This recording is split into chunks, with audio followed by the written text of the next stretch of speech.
नाज़रीन इस वक्त देख रहे हैं आप असद कैसर जिन्हें गिरफ़्तार किया गया था, आज पेश किया गया असद कैसर को। इस वक्त आपके सामने स्क्रीन पर मौजूद हैं। असद कैसर सेशन कोर्ट में आज कुदरतुल्लाह की कोर्ट में आज पेश हुए। अब इस वक्त पेश होने के बाद उनको पुलिस की कस्टडी में अब इस वक्त लेकर जा रहे हैं।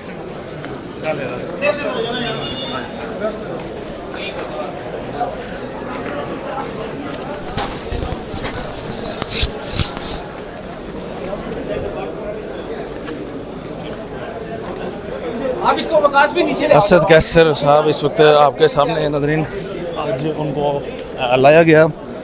बख्तरबंद गाड़ी में आज असद कैसर पेश हुए थे। अब इस वक्त यहाँ पर सेशन कोर्ट में कुदरतुल्लाह की कोर्ट से अब इस वक्त उनको दोबारा से बख्तरबंद गाड़ी में बिठाकर लेकर जाया जा रहा है। मनाजिर इस वक्त आपको दिखा रहे हैं। असद कैसर पाकिस्तान तहरीक इंसाफ के सीनियर लीडर। जिंदाबाद जिंदाबाद। असद कैसर जिन्हें गिरफ़्तार किया गया था, रात ही बनीगाला से गिरफ़्तार हुए असद कैसर अब इस वक्त बख्तरबंद गाड़ी में उनको दोबारा से रिमांड पर लेकर जाया जा रहा है। FIA की जानिब से आज FIA भी यहाँ पर मौजूद थी, इस्लामाबाद पुलिस भी मौजूद थी, जिन्होंने पेश किया कुदरतुल्लाह की कोर्ट में।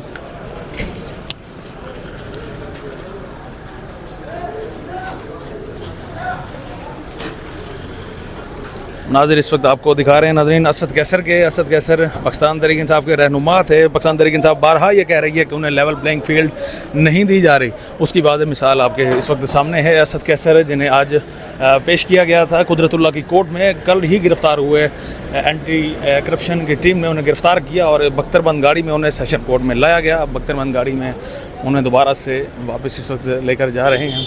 मनाजिर इस वक्त आप देख रहे हैं यहाँ पर सिक्योरिटी भी बड़ी सख्त रखी गई। इस्लामाबाद पुलिस के एहलकार भी उनके हमरा मौजूद थे।